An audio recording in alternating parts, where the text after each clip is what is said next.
Hello and welcome everybody to the fourth episode of the Jump Smash podcast.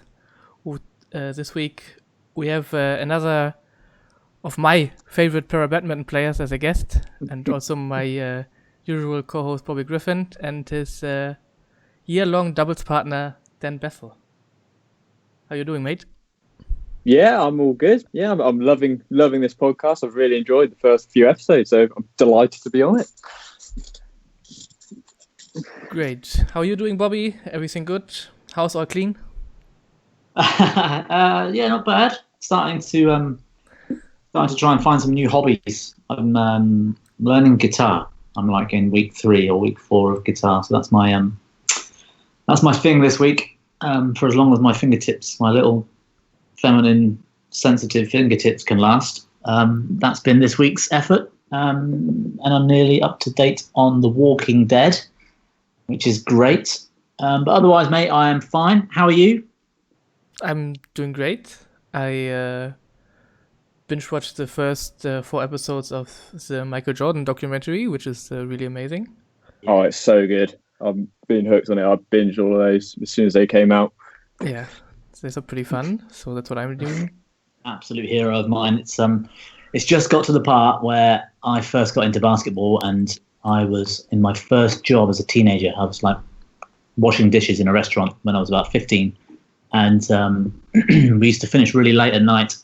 And my boss lived upstairs above the restaurant, and he was a huge basketball fan and a huge Jordan fan. And we used to stay up and watch the Bulls play the Utah Jazz in that 7-game series. And I think they've just got to it, and they're just starting to talk about it now. So I can't wait, because I remember it all, which is cool because I'm a lot older than you two. But yeah, mate, absolute hero. Yeah, I didn't realise because I only really recently got into basketball, so I wasn't alive when Jordan was in his prime, but just watching it was amazing, and finding out about the Detroit Pistons, the bad boy Pistons. I'd never heard of them before, and I thought that was really cool. How like the rivalry is still a bit going on even nowadays. And it's just like the beef between the two teams was amazing to watch. Yeah, I love how Jordan kind of got the team together, got them into summer training, made them all fit and strong, and then just had that attitude of, we're gonna beat these guys like in their game, and I love that. Oh, that was awesome. Yeah, he's definitely the ultimate leader out there on the floor. You definitely want him in any big game scenario, really, wouldn't you? Yeah, pretty much. Well, let's get over to talk some para badminton, I guess. So, Dan, you're an SL3 player. Yes. How is that like? You play half-court singles? That sounds really boring. It's definitely, over the years, it seems to be getting that reputation. And obviously, that the rallies are very long, a lot of clears and drops and just moving your opponent up and down the court. But that's always going to be part of the game, even if you started looking at adapting the rules or whatever, just because there's not that much space to hit into. You haven't got the opportunities to hit those big angles and those big winning shots. So the rallies do go on and on quite a bit. But I've noticed certainly in the last 3 or 4 years, the game's changing a lot. Before 4, 5, 6 years ago, if you were just a very consistent player and didn't make errors, you could be really successful. You would be winning world championships quite comfortably. But nowadays, consistency is a bare minimum requirement that you need to be successful in SL3 half-court singles. And you're seeing a lot more players coming in with big weapons, big smashes, good net skills around the net, good deception. So the game's really starting to open up. We're getting a lot more exciting players come through, like Alexander from Ukraine has came in a couple of years ago, and he's brought in a whole sort of new style, a very attacking approach, which we haven't really seen much in half-court singles. And I remember playing him in the European Championships final in 2018, and it was quite shocking when he first came at me because I'd never experienced that in half-court singles. So the game is really starting to develop, and it's an exciting period at the moment. We're getting a lot of strength in depth, and a lot of players in the top 10 are really starting to challenge each other and push for titles. What's made the difference? Why the last 3 years, mate? Why do you think it's changed?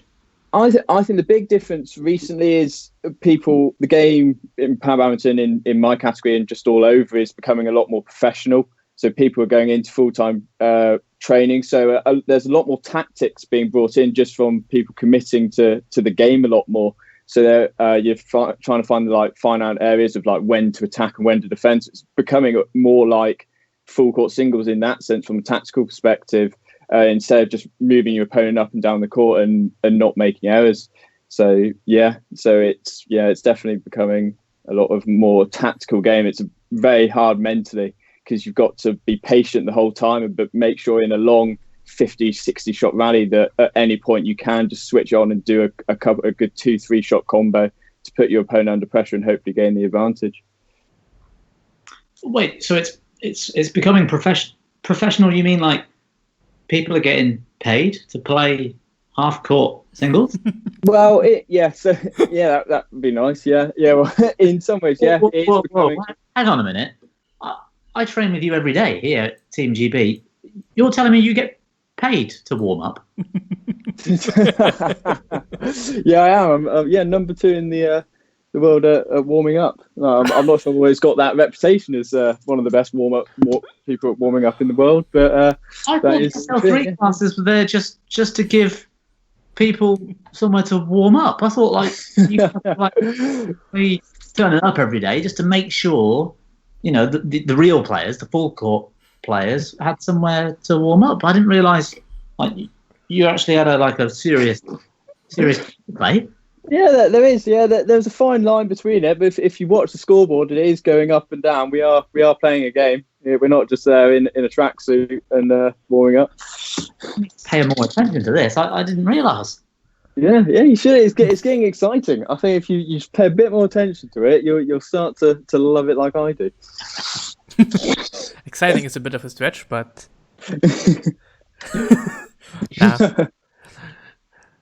obviously, But when you look at SL3 matches, I was just looking around at your tournament software profile, and I see all these 2 set games that are around about an hour. Yeah.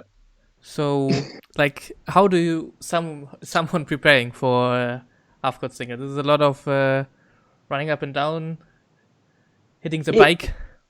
A bit about fitness is obviously absolutely essential in half-court singles. You have to be able to go for a long stretch of times. I think my longest match ever is close to an hour and a half, maybe more.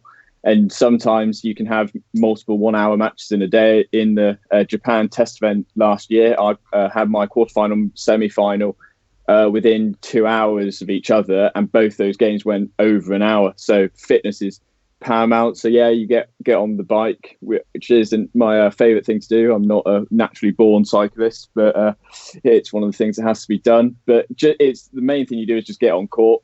The best way to get fit for badminton is to play badminton. There's nothing really like it because it's such an explosive sport. You just have to just play a lot of games, do a lot of fitness to make sure you're in a prime condition to be able to go for an hour and a half. I mean, all jokes aside, for me, I love playing and watching half court. I wish I was better at it. I mean, I used to feel like I was quite competitive. I used to play decent games against Dan, probably 3-4 years ago. But I remember the first time you ever played me many years ago. I think you beat me 21-1, something like that. Might have been 21-love. I'm glad you brought that up, Dan. I thought I'd get in there before you. Definitely. Well, it was one of my questions later. Actually, you spoiled a little quiz I've got. But, I can't. I'd like to say I can't remember it, but actually, I think I took a picture and I've had it signed and I framed it. It's on my bedroom wall. 21-love, 21-2. I think was the score in that two set match. To be honest, I don't remember any other match you and I have ever played, so that's the only one I can. That's convenient, isn't it? No, in all seriousness, though, I mean, these days watching you play and what it means to come through a big match, like Jan and I mentioned during the week, Dubai last year, you played Manoj Sarkar from India, one of your big rivals, and the way you celebrated afterwards by collapsing in absolute kind of, you were exhausted. You were gone. You were done. Oh, definitely, yeah. Nothing left, and it was a famous celebration. If anyone hasn't seen it, they need to have a look on your Instagram or something. It'll be there somewhere. But watching that, and not just that, I mean, you guys playing in training, I mean, I can't train with you anymore unless there's some kind of, we'll take out the front of your court just to make it an even match for us or something. But when we've got our head coaches come in, ex-professional players like James Boxall, and sitting behind your court to watch that match. I mean, one set the other day lasted 58 minutes, and you're playing best of 3, and that's your morning session on a match practice day. And it's incredible. The rallies are going on and on and on for minutes and minutes. And I don't know how you do it, mate. It's really, really impressive. How do you, other preparations, Dan, other than the obvious fitness stuff? You're big into fashion, it's been said. Oh, no. I knew this was coming. Be your dress sense on and off court.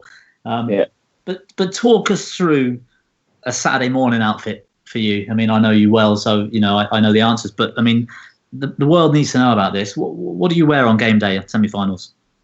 A game day at a tournament, I'm very, very superstitious. As people close to me will know, I have certain things that I sort of have to do. And the more conservative parts of my fashion choices are in the knockout stages. I always wear red or black. I can't go with any other colour. Those are my two things I always have to do. And Saturday, of course, semi-final day is white trousers. Saturday, it's a big thing, very like for me to come in rocking the white trousers. And every time I put those on, I feel like this is the day I'm going to get to a final. And so far, I haven't been let down. I mean, how does the team feel about it? I mean, do everyone just nod, clap, give you, applause? I mean, how does it go down? I mean, I feel there's a lot of jealousy, to be honest. Like.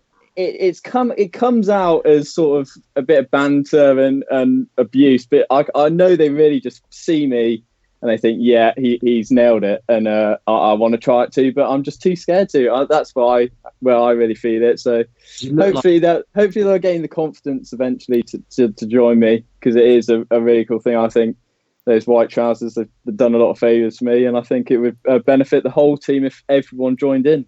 So that's the message I really just want to get out to them. Just stop hiding your true emotions and get on with me. Mate, if we were off to the lawn bowls, we'd sure. But otherwise, I think you're on your own. I think you're always going to be on your own with that one. And the white tracksuit, the white trousers, it's not a look that goes down well. I've got to back this corner.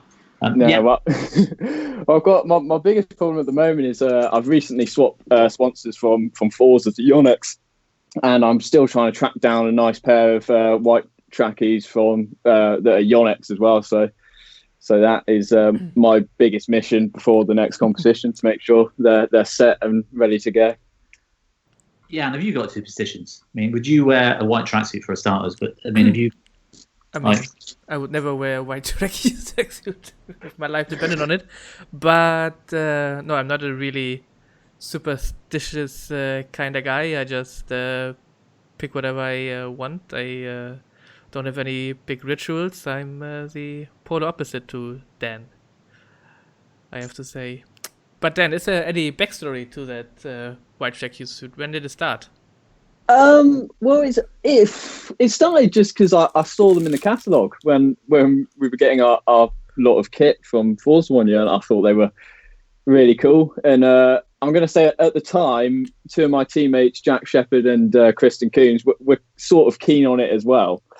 But for whatever reason, I'm not sure they backed out of it. But I thought, I'm going to stick with my guns. I like them. I don't want people telling me what I can and can't wear. So I just went for it. And then I started wearing them, and they got noticed. And I thought, good or bad, I want to just keep wearing them because they got me a bit of attention. So, yeah, I'm going to definitely keep doing it as long as there are white tracksuits out there for me to wear.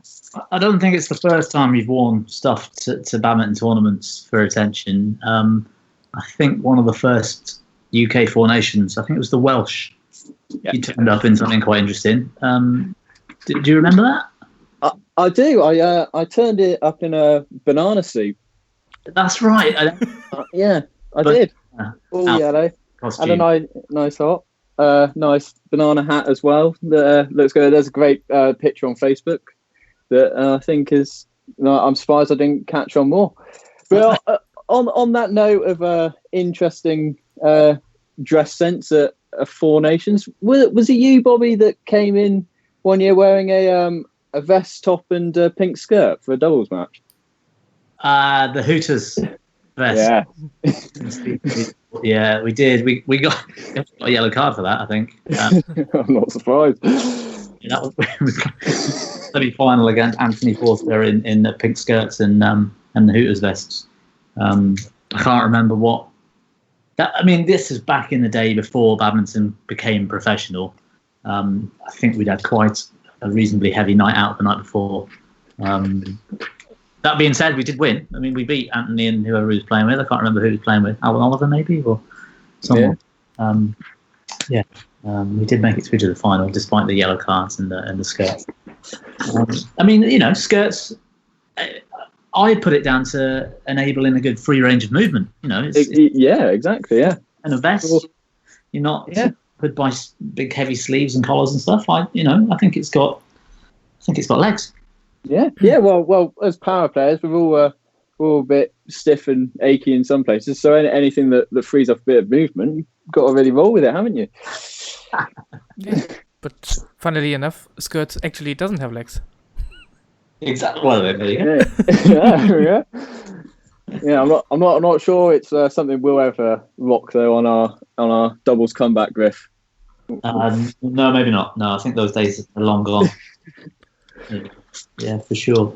Dan, so we put a few questions out to some of our international, followers of the podcast.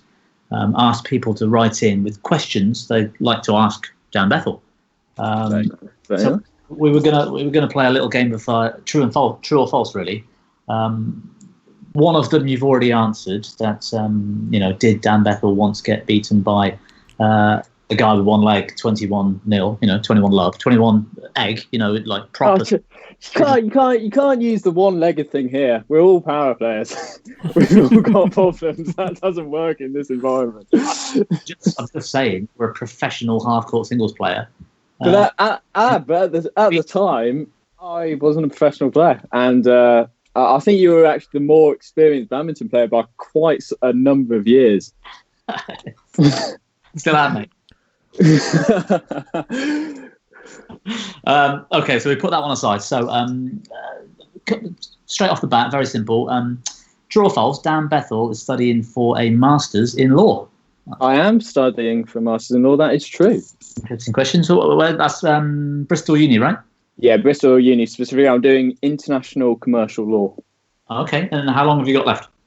The only thing I've got left to do is my dissertation. So I've suspended it for a year, building up to the Paralympics. So which was meant to be obviously September this year, but that's obviously next year. So I go back in September, and then I graduate next January 21.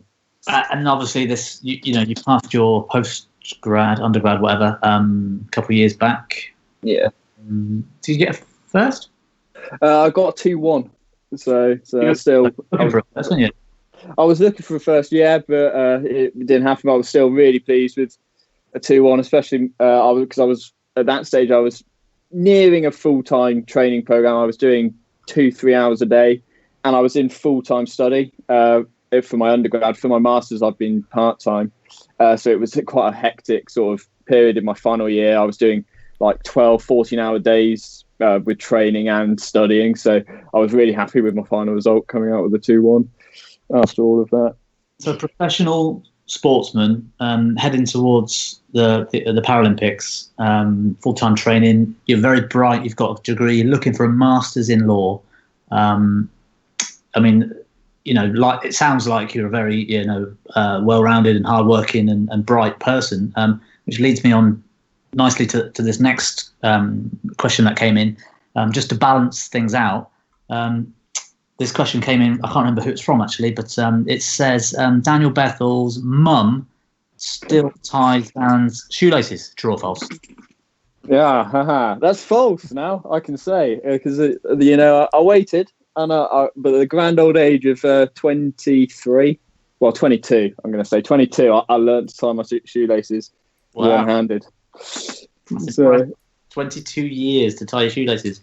I know. I was quite. I know. I thought I'd just I didn't want to peak too early, so I sort of phased some of the basic life skills out over a period of time. Glad to hear it. Third question. Daniel Bethell, true or false? Arguably a favourite for a Paralympic gold medal. I'd like to say true.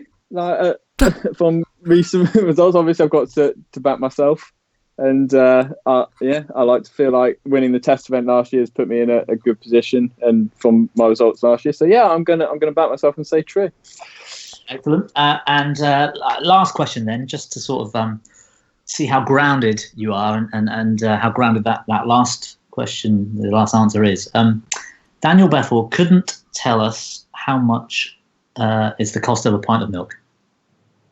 I'll give you a 5 pence. Leeway either way. A pint of milk. I don't actually know this. Oh god. Take a guess. Take a guess. A pint of milk. Oh wait, no cheating. I never cheat. Tapping on you. Oh my god, it's now my embarrassing moment if that's going to come up later. I'm going to go like 150. I might be thinking of a bit more than. So there we go. So a very, very well-grounded Daniel Bethell there, master-in-law, Paralympic status, just learned to tie shoelaces and doesn't have any idea how much it might cost, ladies and gentlemen. So. No, but I never buy a pint. You buy them in like 4 pints, don't you? You buy 4 pint. Okay, so pints 150. How much is 4 pints? Just roughly. That's true. Well, it'd be like £6, wouldn't it, on my maths? But I think I might be thinking of the 4 pints. Made my day, mate, honestly. Oh my god! We'll give you about 50% on that, true or false. 50. Yeah. Okay, I don't know. I've got all this stuff written down about badminton. I should have been revising pints of milk. I've been misled on the brief for this podcast. Dan, you said embarrassing moments. I mean, Jan, have you got a sort of your most embarrassing moment within badminton, whether it's training, tournaments, matches, anything you've done, anything you've forgotten, anything you've, can you think of anything that, I mean, you're very organised, you're very level-headed. You probably haven't got many, to be honest. But. Yeah, right now I can't actually think of one, because most of the time I just tend to forget when something bad happens to me. So, well, that's a good idea, I suppose. So I don't remember anything, but maybe losing a singles to you. That's probably my most embarrassing. I love that. I thought Dan was going to choose that. Getting egged by me was his most embarrassing moment. I don't know about the banana costume, but a pint of milk at £1.50, that's definitely up there.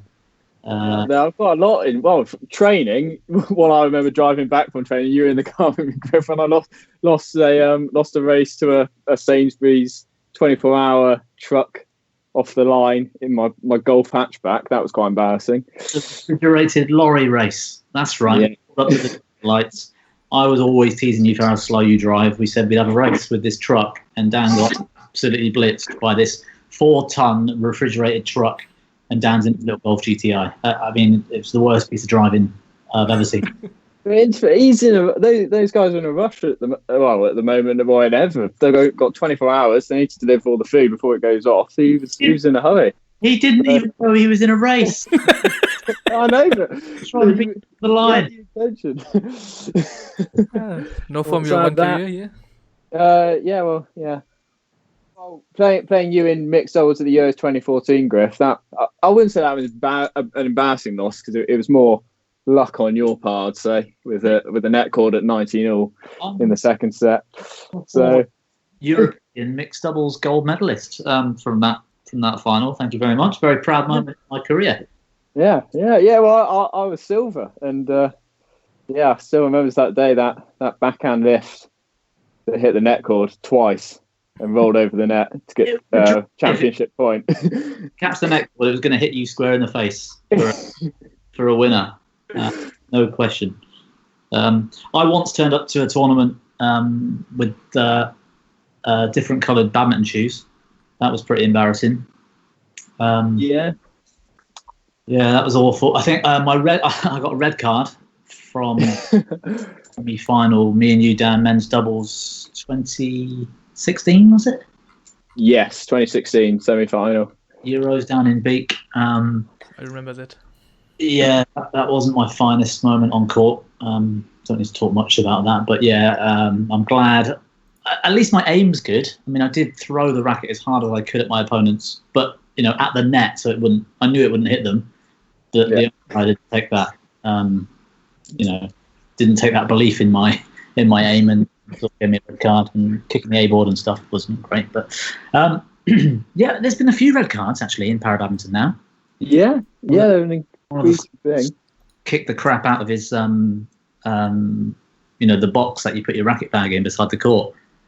Smashed it to bits in a fit of anger. I thought that was got a red card. Yeah, I think my favourite card ever was Anthony Forster in the Euros 2014. It was just a yellow card when he started shouting at the French in the men's singles final against Lucas Mazur. That's always one of my favourite movements ever in para badminton. He's still. I mean, I back him up. The French crowd and everything, sing "Allez les Bleus" a lot, and get the chant going and stuff. All he did was start singing "Allez les Blancs," wouldn't he? Like, go the Whites, in a bit of a response. But I don't think that was a card offence. That was a bit. 100% not. Like, and especially because you can see that the French crowd were loving it. They loved the banter between the two. So yeah, it's sort of spoiled the moment a bit. I didn't think it was yellow card worthy at all. The Rooster, a legend amongst para badminton communities. Oh yeah, he definitely is. Yeah, awesome. Dan, you've had a yellow card, right? And I have had a yellow card. Yeah, it was in my first ever tournament in Dortmund at the World Championships in 2013, and I just lost. I think it was in the last 16 to an opponent from Japan, and I threw my racket maybe 12 foot up in the air and caught it. Yeah, you went right in the air in the kind of damn it, and just tossed your racket and then caught it, didn't you? Yeah, and it wasn't anyone's day. No one was around me. It wasn't going to hit anyone. It was just up and down. And yeah, I got a yellow card for that, which I thought was ridiculous, particularly as about 20 minutes later, a guy in an SL4 player from, I think it was Chinese Taipei, won and launched his racket across 4 courts. He was on one of the standing courts and it went onto a wheelchair court behind him and he got nothing. Which sort of added to the injustice of my yellow card, I felt. Difference between winning and losing. Yeah, exactly. Yeah, always favouring the winners. Yeah. Jan, have you ever been, in trouble with the refs, the umpires, anything like that? No, I probably should have gotten a few cards, but actually never got one. Not even for that attempt at a beard you tried to grow a couple of years back. It's still going, isn't it? That beard attempt. Yeah, but refs let that one go, even though it was a technical foul, some would say. A crime against facial hair. That's the other personal achievement I've got at the moment, is I'm trying to grow a beard during this lockdown thing. It's about 3 weeks in now. It's getting there. It's a little bit like a tramp. It's a bit wiry and a bit thin, but I'm doing the same, to be honest. I've been going since lockdown, 6 weeks in, and I'm not sure I'm having the same success as you are, Griff. It's turning into a bit of a neck beard more than a full flourish one. I need some up the sides really. Some sideburns might be quite nice. Even out. Your facial hair comes off with a stiff breeze, Dan. You go outside just to walk in your front door in your car and it's gone. That's like your morning. Oh, you wait another. If we're in lockdown another 6 to 8 weeks, I come back, I'm going to be full-fledged beard. I'm trying to do November actually, and I think I need a bit of a head start, so I'm starting now. It gives me 5 months, so I think I might have the possibility of getting a good one out for that time. Not a bad effort. I've got a question for us all, really, but just a bit of a debate. Jan and I have been talking to pros lately, like Toby Penty. We've been talking about our Lindan and Momota debate a lot. I've been watching a lot of professional badminton. In fact, last night I was watching Taufik Hidayat play Bao Chunlai in the 2006 Indonesian Masters or something. I don't know how I'm getting to these videos. I think I've just trusted YouTube. It knows my tastes and it's just recommending matches, so I'm just watching them. In para badminton, what do you lads think? Favourite ever matches that you've witnessed? Not necessarily been a part of. You don't need to be playing because, well, you can choose those, but there's probably been good games we've all seen. Jan, have you got a particular favourite match that you remember, or a few matches that have been, noteworthy? Obviously, a lot of my own matches, but besides that, there was an SU5 singles in I don't remember where it was, but it was Chia against Bart. It was a really interesting match for me. That's just, I don't know why. It's because it's the first game I remember, but okay, maybe it was Ireland actually, where the lights went out multiple times last year. Oh, last year, yeah, that's right. Yeah, and I think they played 3 sets or whatever, and Bart won the first one easily, and then Chia came back. Yes, and they had all those delays. Exactly, I think Bart was actually up in the second set already, 16-13 or something. And wait a minute, are you accusing the Malaysians of tampering with the electrics? Is that what you're saying? Yes, definitely. No, there's been some awesome SU5 singles. I think it's one of my favourite sort of disciplines to watch because it so closely looks like able-bodied badminton. It's the closest we've got, and our SU5 top players are, they could be one day they could be professional players, couldn't they? I mean, they could compete arguably if they get that good. Definitely. I think I like the European final it was in France, wasn't it? Bart against Ilka, because it meant so much. Bart had never beaten him in a European final. He'd lost 4 in a row. The head-to-head between them was 10 to Ilka to 2 to Bart, and Bart's trying to emerge as the European number 1. It was just such a big game. Yeah, he's been in some decent games, Bart. Yeah. What do you think, Bethell? Well, I've got another one, SU5, but this one's doubles.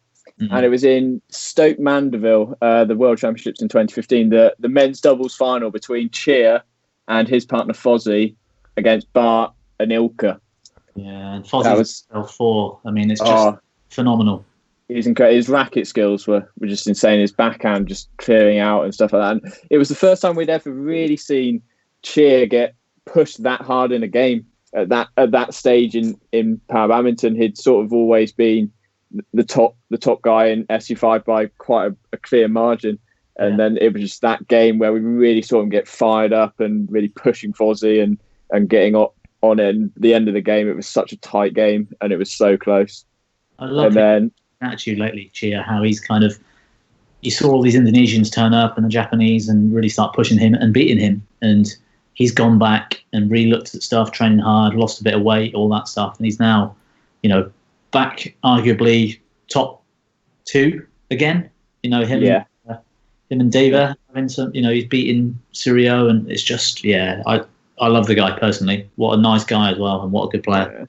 Yeah, you could definitely see, because he got a new coach last year, didn't he? He got one of the Sadat brothers, one of those legends, Lee Chong-wei's ex-coach, and you can really see that since he's come in working with him, he's just a different player. He's upped his level even more than what he already had to begin with, which is quite a scary thing. So it's going to be good to see what he's like with come the games next year, with another year of that standard of training and coaching under his belt. Definitely. Yeah, I've got my other match that was last year in Ireland as well. Wheelchair 2 between the world number 2 Daniel Chan and our teammate and friend Martin Rook. I think that was one of the best matches I'd ever seen Rookie play in the second set. He unfortunately lost it, but it was 30-28 in the second game, and it was the rallies just were so good. It was really world-class badminton, and I think one of the the rallies was recorded and put on social media, and it's got millions of views now, over 3 million, maybe close to 5. I think at one stage it had more views than Lee Chong-wei's retirement video. And it really sort of was just like, it was such a good match to watch. I always remember, because I was due to go on for my semi-final about 45 minutes to an hour after his match, and I was just watching it, trying to do my warm-up, and my heart was going mental, like watching rookies getting that close to Danny Chan, who's obviously a world-class player. It was a great match to watch. Yeah, I was sat above in the stand watching it, just above Rookie, and yeah, so those two for me was one of my favourite wheelchair matches. But going back quite a few years, before Dan really committed and became the player he is now, and at the time Rookie had only recently just started. I think it was 2013. I think it was that same tournament, Dan, where you mentioned the yellow cards. 2013. Yes, it was. Yes, I remember being there. Yeah, Dortmund 2013. It was between those two. And Dan Chan won in 3, but it was so close. It was like 18 in the third, and it was the best wheelchair singles I'd ever seen. So amazing. He really sort of came out of, Gobi's shadow at the time. Gobi, the British number 1 at the time, and Rookie overtook him quite early, and just really came out to be a world-class player. Yeah. And it was just the best match, and the whole British team, English team, was sat behind the court, going mental for him. It was brilliant. Yeah. Oh, yeah. I remember that. There was a great sort of panoramic photo, and it was the whole English team were literally behind his court. There must have been at that time 20, 25 of us all there cheering him on. It was a really, really good moment. That. Yeah. I like the women's singles at the World Champs last year, the final. Yang and Suzuki. I mean, that was a good match. They were decent. They both performed really well. Both sort of stepped up and played on the main court. Same court Jan had played on, just sort of. We went after them. I had to wait for their long match. That's right. Of course. Yes, it was. Yeah. But their match, I mean, that was a great level of women's singles. Probably the best we've seen, I think, in SU5. It's difficult because a lot of the matches we've seen over the years have been quite one-sided. Well, one that was very good very recently at the Tokyo Test event. I don't know if you saw it, Jan. Was the women's doubles wheelchair final between Japan and China. That was unbelievable. Japan was so far down in, I think it was the third game, like a good 7 or 8 points down, and they came back and won it at the end. And it was the crowd was going mental. There was quite a lot of people in there. There was definitely a few hundred, maybe even 1,000 people in there cheering on, and the atmosphere was just wow. It was just sort of like took your breath away. Really, that was an amazing match. It was because I'm one of those people, I've never really watched that much wheelchair women's doubles, fair to say. So, and that was one of the first times I was glued to the match from start to finish. It was such high quality between those two pairs. Yeah. It's getting harder and harder to sort of pick games now because the standard's so high. I mean, you look at the wheelchair men's doubles final at the World Champs with the Chinese and Koreans. I mean, it's a different level. It's almost like it looks to me like it's peaking, like it's not going to get that much better. Like certain classes, are going to get stronger and stronger. The game's changing, like you say in SL3 men's singles, it's changing to a different form, and being fit and consistent are just prerequisites to being able to play the game in the first place now. To just get into the top 10 and to win, you've now got to find new levels. When I think some of the wheelchair men are finding those levels, and surely there's nowhere else to go. The standard is so good. Whereas I think other classes, like the standing classes, there's still a long way to go. I think the SU5 men in 5 years' time, 10 years' time, will look like able-bodied players when you watch them play. I think SL3 and 4 will do the same thing. I think. It's good. I think even maybe in the wheelchair there could be still room for improvement. You look at going back to Danny Chan. He's really coming as one of the first wheelchair players that I've ever seen to have like amazing racket skills, like double action and stuff like that. And I think that's still something overall in the wheelchair game that's still developing and improving. And there's ways of moving around the court, getting quicker. So I think still in wheelchair there'll be room for the game to grow a bit more and bring in more racket skills and shots that you see in the standing game. I think that could happen definitely in the next few years. Yeah, I think the movement side, the mobility is up there. I think maybe you're right with the racket skills. Not everybody. You look at JJ, the top wheelchair 2 player in the world. His racket skills aren't actually as good as Dan's, are they? No, but he's just an absolute. He's the Terminator, isn't he? He's an absolute beast of an athlete, and he can just shift up and down the court so quickly. A bit like Jan-Niklas. Exactly, yeah. He's the wheelchair equivalent of Jan-Niklas Pott. Thank you. I can't believe I played doubles with Dan for years, and between us and you and Pascal and some of the French, we were among the top European doubles players out there for years, and I can't believe we've never played. Jan's got lucky, hasn't he? So far, he's been dodging our bullet for a while, Griff. I think it's because he's got friends who are in the BWF, the people that organise the tournaments. I think he's just avoided us with the seedings and stuff. I think that's what it was. Probably, yeah. I think we need to go to the Paralympic Games organisers and say we've got a grudge match, we've got an exhibition match. Can we put it in on finals day of the Paralympics? And we can just settle it there and then with the biggest stage, cameras, lights, everything. What do you think, Ian? I'm down. I'm not afraid. I'm still unbeaten against you. So in all seriousness, I mean, Pascal's disability is not like myself or yours, Jan, where we need some kind of prosthetics to sort of help, and therefore we need to keep on top of it depending on our weight and training and size and shape and stuff. Pascal, much like Dan, you just stick a pair of shoes on and pick up a racket and you can warm up and play, yeah? So, do you think we could arrange some kind of little exhibition somehow, someday? Get Pascal involved. Next time we're all over in Germany, for example, get Pascal in a pair of sneaks, a pair of shorts and a racket, and we'll have that match. We'll play best of 3. Yeah, I'm going to try my best and try to recruit him for it needs to happen. All the European men's doubles glory, which I still have because I actually won the European Championships last time. I don't know where you were in the final. I didn't see you there, but I played with Will Smith last year, and it was our very first match, and me and Will went and beat that French pair. I think our tactics, me and Dan, our tactics were wrong. I think we didn't train enough in the middle. But we just played the wrong style against that pair. We should. So I'm gutted we didn't beat them. I'm gutted we didn't. I'm gutted we didn't beat the that pair at the other Euros where I got that red card in the semis, and the time before that, we got like 3 or 4 bronze medals. It's heartbreaking. Yeah, I remember in Spain, the European Championships in Spain, where I played with Simon against you two. Yeah, it was a very close game. Yeah. Well, I think both times, because we played against Simon again in 2016.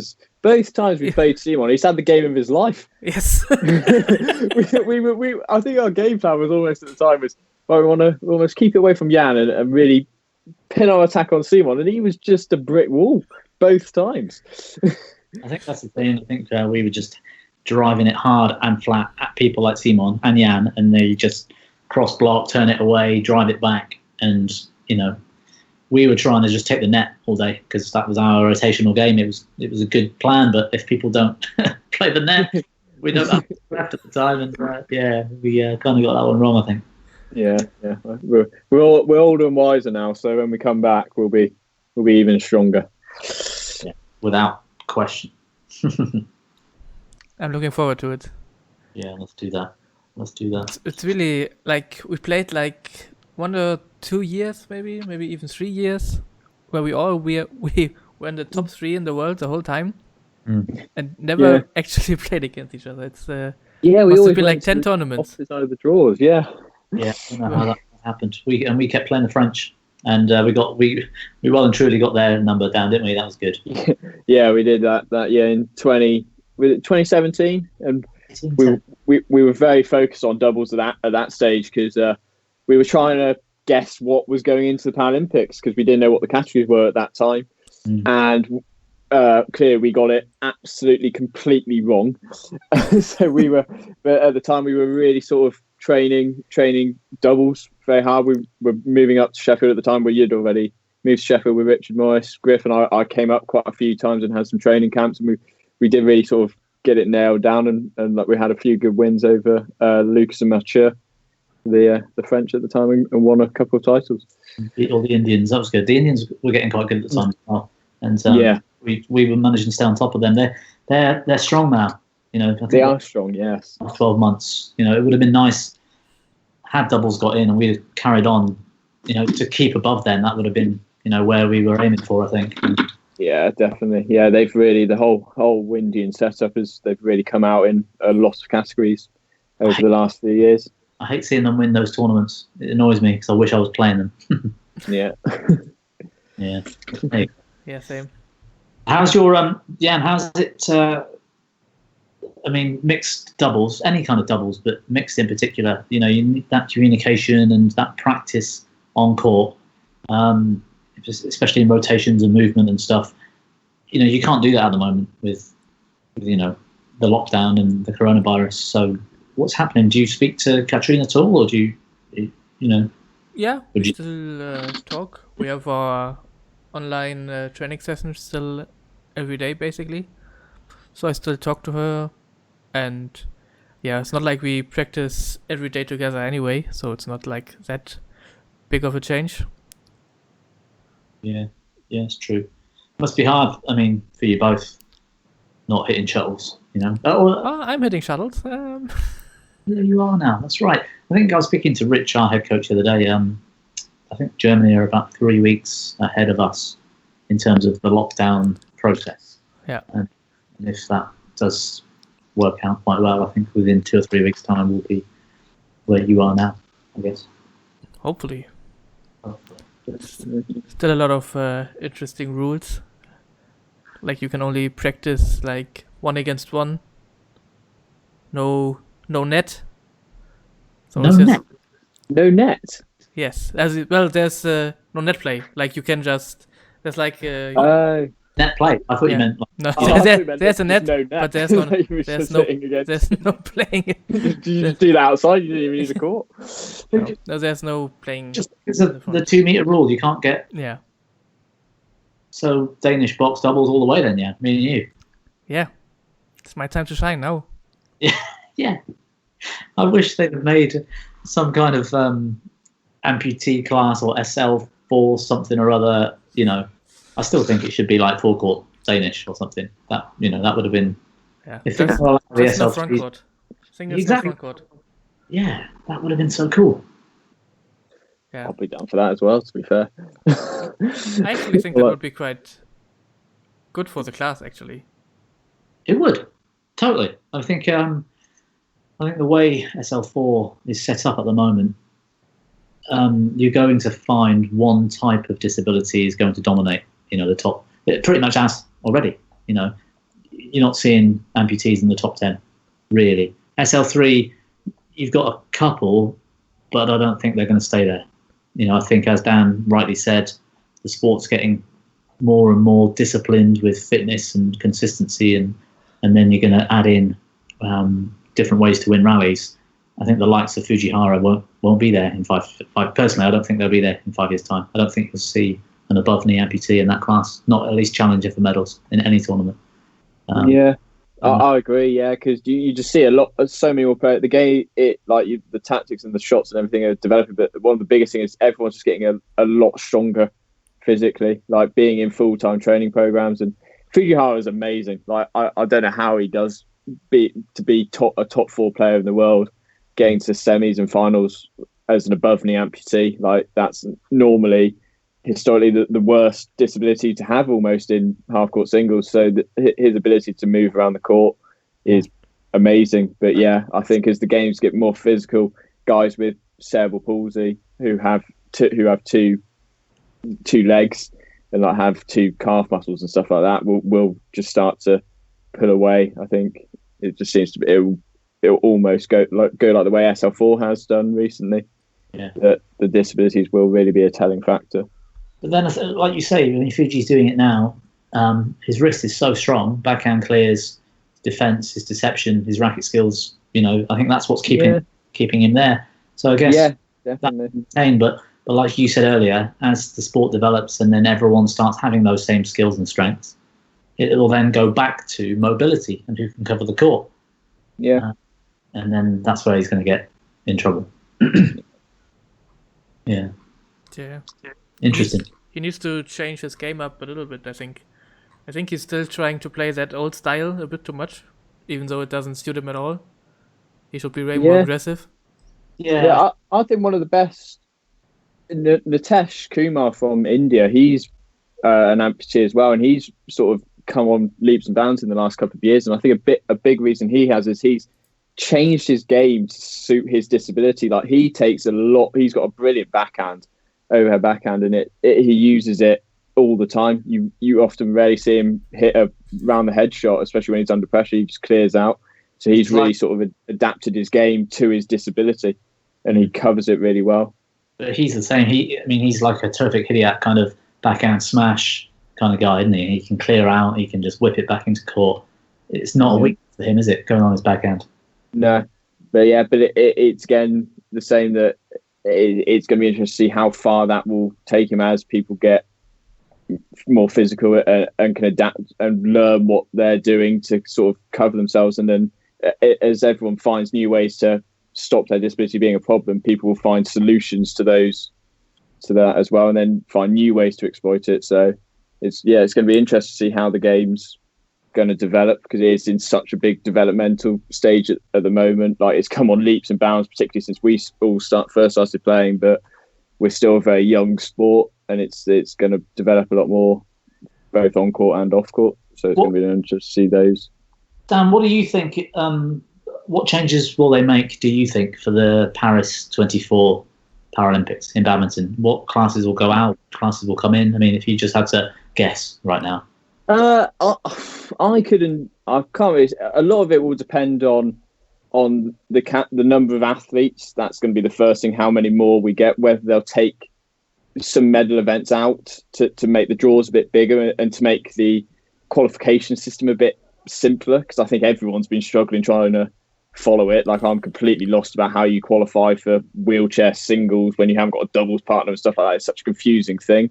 So whether they look to address that, I think we might see some more doubles events come in the standing categories, because we've got the mixed doubles and the women's doubles. We haven't got any men's doubles. So whether they take some events out or just add in SL3-4 singles or doubles even, or put SU5 doubles in as well.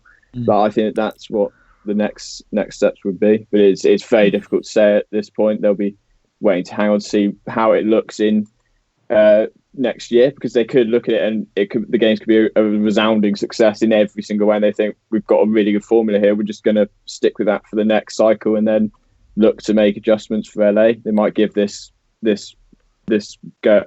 way a couple of years, a couple of cycles to develop. Yeah, possibly. Yeah, they might not make any changes. They might not. But that's the question I had for a long time, because I still think the doubles categories in standing are too confusing. I think we should try to have a more linear type of approach for that, because right now everything is SL3 to SU5 besides men's doubles. Yeah, it's crazy, right? Should we either make everything SL3, SL4 and SU5 on its own, or make men's doubles also SL3 to SU5? Yeah, so I think they should have done that. If they were going to do it for mixed and for women's, they should have done it for men's too, and just had, if you're an SL3, you can play with an SU5 if that's where the partnerships lead. It makes the countries a lot more flexible with their pairings, because numbers around the world, participation at the elite level are still not enough. I would have loved to play mixed, but we've got no females, for example. If Dan could have played with an SU5 men's doubles partner, you could have been up there in one of the best dubs pairs in the world, Dan, if we had a good SU5 here. Do you know what I mean? Things like that. Yeah. So, in the same way that if Jan and I were the same country, but we've proven that we get along together well, actually, Jan. We've played a couple of tournaments together. If we were playing against a couple of 4s or a 3 and a 5, I think you and I would do quite well. So yeah, I think they should have done that. Really, personally. Yeah, I agree. I think it'd be interesting to see, and then you'd have you get such a range of. It would make the games almost more exciting because you'd have so many different disabilities going against each other, and there'd be so many different tactics because 2 SL4s playing together can't play the same as an SU5 and an SL3 play together. So I think it could add a nice element to the game. Like you'd have different weaknesses, and because it's like in SL3 SL4 doubles, you don't always play proper doubles, do you? You don't always go flat drive and smashes and stuff like that. Sometimes you go to a lot of drops and clears to move the opponents out of position. But if you have an SU5 on the court, obviously that game might not work because obviously they don't have the same movement deficiencies that an SL3 would have. So it would make the games from like a tactical perspective so interesting to watch to see how you'd beat certain combinations. You'd need 2 very distinct ways of playing, which you'd have to turn on and turn off. If you had a group match against Bart and a 3, and then you were playing against me and Jan or something, Jan and I would be looking to cover half a court and drive a lot, whereas Bart would want his partner to take the net all the time. So he'd be running in, whoever it was would be running in, taking the net as much as possible and letting Bart just hit down. And it'd be fascinating. I think it'd be brilliant. It'd be really good fun. Yeah, we need to talk to some of the BWF people. Yeah, I'll definitely see if we can get some trials in. Exactly. See how it pans out. Well, you never know. That might be the future. Don't know. I doubt it, personally, but you know. Yeah. Yeah, same. Yeah. I think a lot of classifications were built partly due to numbers, 3, 4, 5 years ago, where numbers were dictating tournaments. A lot of them were built based on that. I think that's why they allowed women's doubles to be 3 to 5, because there just weren't enough women to make it the same as the men's.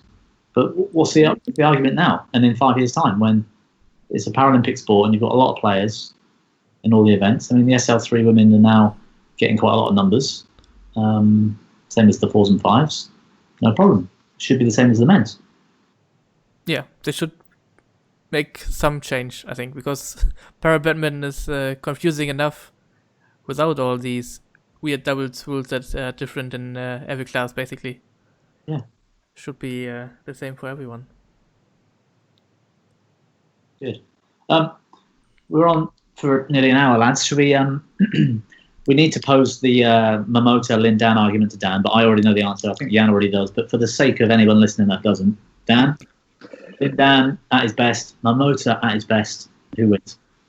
I'm siding with Jan, and I'm going to say Lin-Dan would win, particularly on that day in Beijing at the 2008 Olympics when he played Lee Chong-wei and being single figures. I think that's the best performance I've ever seen from a badminton player. He was so fast, his attack was so lethal. He was just flawless. But also, I'd say it'd be the best rivalry. I'd say it'd almost be as good a rivalry as Lin-Dan, Lee Chong-wei if you took 08 Lin-Dan against Momota now, because they're both sort of the ultimate of what they do. Lin-Dan at that stage was the ultimate attacker, like big smashes coming forwards onto the net, and Momota's sort of the ultimate counterpuncher. He's so solid and just moves you around. So it would be a proper fire versus fire v ice matchup, and it'd be amazing to see. But I think Lin-Dan would just edge it. Sort of trying to think of references to now, and I think the player that gives Momota the most trouble on his day is Anthony Ginting. And he's very fast and he's very good at getting on the net, and he just sort of gets on top of the net and just pushes the shuttle around at Momota and puts Momota under pressure, which is obviously incredibly hard to do.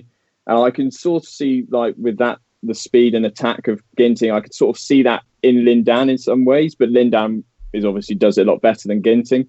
So I think just Lin-Dan's relentless attack at that stage of his career, I think would just get him over the line against Momota. But it would be a very tight matchup and a very, very good rivalry to watch.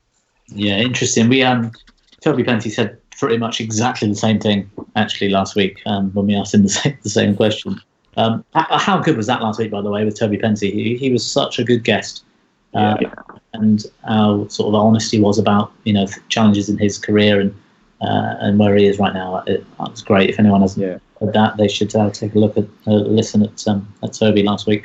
Have we got anything more for Bethell? Yeah. No, I think we covered everything. Most important parts.